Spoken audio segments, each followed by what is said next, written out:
ঈদে মিলাদুন নবী এটা ইসলামের একটা বড় বিদআত।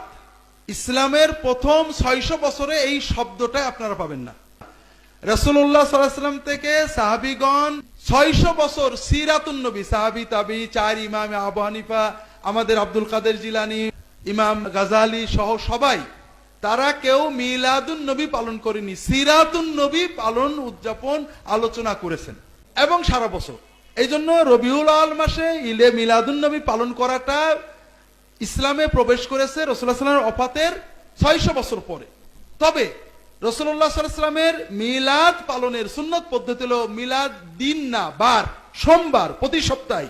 বছর ঘুরে আসলে আপনি একদিন নবীর আশেক হবেন, এটার দ্বারা ইসলামের কিছু হয় না। এটা ইহুদি খ্রিস্টানদের সিস্টেম, আমরা নিছি। আপনি প্রতি সপ্তাহে সুযোগ পেলে সোমবারের দিন রোজা রাখবেন। এটা হলো রাসূলুল্লাহ সাল্লাল্লাহু আলাইহি ওয়াসাল্লামের মিলাদ, জন্মে আমাদের শুকরিয়া।